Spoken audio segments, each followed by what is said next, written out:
Greetings and welcome to another episode of The School of Life. Today I'd like to reason about parenting and one of the issues in parenting that is very controversial for many people, which is friendship. I believe that a person can be friends with their child. I believe that a person's child should actually be their very best friend, and they should treat their child in that way so they can model for their child what being a good friend is all about.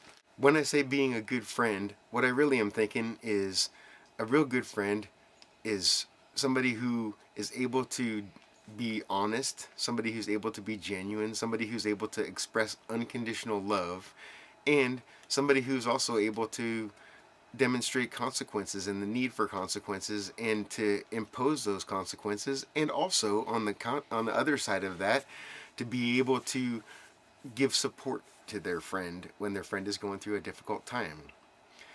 My son was born in my hands in my house, and with no electricity, no power, no other kinds of things going on, so that he could feel genuine love when he first came into the world. This was my first blood relative, as I have mentioned in an earlier video about adoption.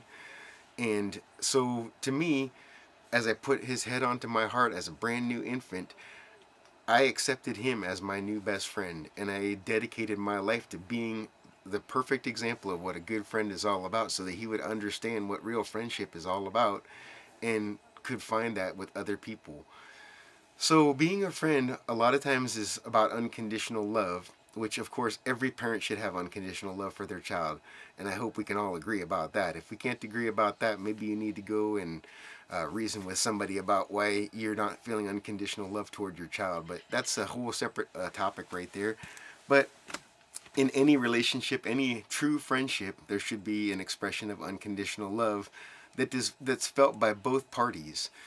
So unconditional love a lot of times means being willing to go through a hard time with somebody. Maybe you're having a disagreement about something, or maybe you're having a difference of opinion about something. You should be able to do that with any of your friends, and certainly with your child. So hopefully you can do this unconditional love business and love the person for who they are, for what what they think about, the way that they think, and how they're doing their life. Now, as a parent, I also think that we need to give guidance. So that means a lot of times that you have to put time and energy into showing your child what is the right way to do things and explaining why that is, so that they can really understand. I believe reasoning with your child is a better form than dictating to your child. So, as a friend, I reasoned with my son about why things were good and why things weren't so good. I would see a crying baby at the restaurant, and the parent just sitting there and being frustrated with the child. And I would say to my son, hey, when you're crying in a public place like this and carrying on and making a fit, then it makes it so that it's difficult for the parent to want to bring you to that public place. When I see a child asking for candy in the store and the parent says no, and then the child starts crying and freaking out, and then the parent eventually caves in and gets the kid the candy anyway, it's manipulation. So you want to guide the child and say, hey, I will not be manipulated. A real friend doesn't manipulate another friend by making them feel bad or uncomfortable. A real friend accepts no for no and yes for yes, and I would always give the leeway of maybe, means ask again later, and maybe I'll say yes in a few more minutes. Let me think about it. Also, being a friend to your child, it means that if you were to impose a consequence, which as a parent giving guidance, you should be willing to impose a consequence to your child for a negative action, that you would also then, as a friend, be willing to give support to your child about coming up with a resolution to the situation that has caused you to want to give them a consequence. I'm thinking of a time when my son was young and he had a friend over, and for some reason he was acting out toward his friend, and a very brief moment of negativity took place. And I can't really exactly remember the specifics because this was when he was about 3 years old, and his mother and I were going through a divorce, so he was really just reacting to that. And so I gave him a few minutes of time out in his room. That was a consequence. Now, I had not had to give him a consequence prior to that because, well, he was a very agreeable young man and we got along very well. So, in this time out, I asked him to take a little bit of time and think about what he had done and why that had caused him to have to come and sit in his room for a few minutes and think about things. And I said, when you've come up with that, call to me when you're ready to talk about it, and we'll talk about it. And so in about 15 minutes, after thinking about it for a little while, he called me to his room and said, Dad, I'm ready to talk about it. I walked into his room. We spoke about it. He acknowledged what he had done and why that might be perceived as being bad or negative, and how that eventually caused the consequence of him having to go and spend some time in his room thinking about things. And as a true friend, we reasoned about things, because I think that that's really important, to be able to reason about things, and so that a person can understand, they can hear from you why the thing is good or bad, instead of just being told that's bad because I say so. After acknowledging that he had been a little bit bullyish with his friend, he first wanted to apologize to the friend, and then he wanted to make sure that I understood that he saw the ways that were wrong about that, and that he was not going to ever do that kind of behavior again.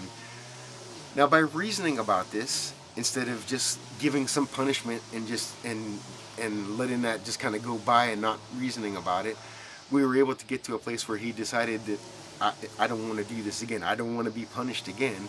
So thank you very much, but I think I'll not do that. And he has never done that again. We had one other little timeout situation ever again in life. So literally 2 times in his life, I had to give him a timeout about reacting to something in an inappropriate way.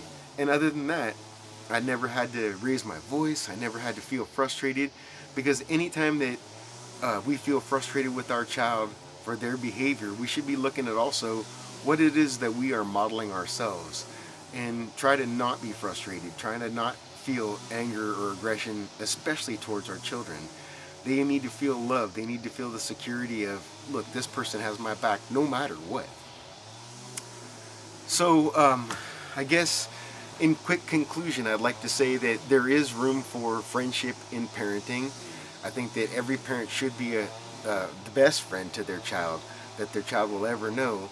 Somebody that absolutely unconditionally loves their child and is willing to do anything for their child, including to merit out punishment when punishment is due, and give guidance and support to their child through their growing up, so that they have a solid foundation from which to grow. At this time, my son, who is now 23 years old, is back living with us, and it's just been the most wonderful opportunity to reconnect again after him being gone for several years, experiencing adulthood on his own. And just like before, we picked up right where we left off. There's been a really great friendship all the way along. We love to do stuff together, mountain biking, playing disc golf, sitting there playing dominoes or Scrabble or some other board game. Anything that we do together, we just absolutely love to do that. We've been enjoying adventures. We just went to Yosemite for a camping trip, and we're about to go on another great adventure here in the next week. And all I can say is that by investing in the friendship during the time of our relationship as father and son, my son and I have really created the strongest bond possible, and I believe that that friendship is enduring. It has lasted all the way through the beginning of his life till now, and I really anticipate it going for the rest of our lives. So I do think that it is appropriate to invest in a friendship with your child. I think that you can still give guidance through that friendship, and that it doesn't have to be about just only the good stuff, that you can also deal with some of the negative stuff if it should come up, and maybe you can prevent some of that. In any case, I hope that you've learned something from this video. I hope you've enjoyed it. If so, click like down below or leave a comment. And I know many people will have some differences of opinion. You feel free to share those differences of opinion in a comment as well. And if you'd like to see more videos of this nature, please subscribe to my YouTube channel.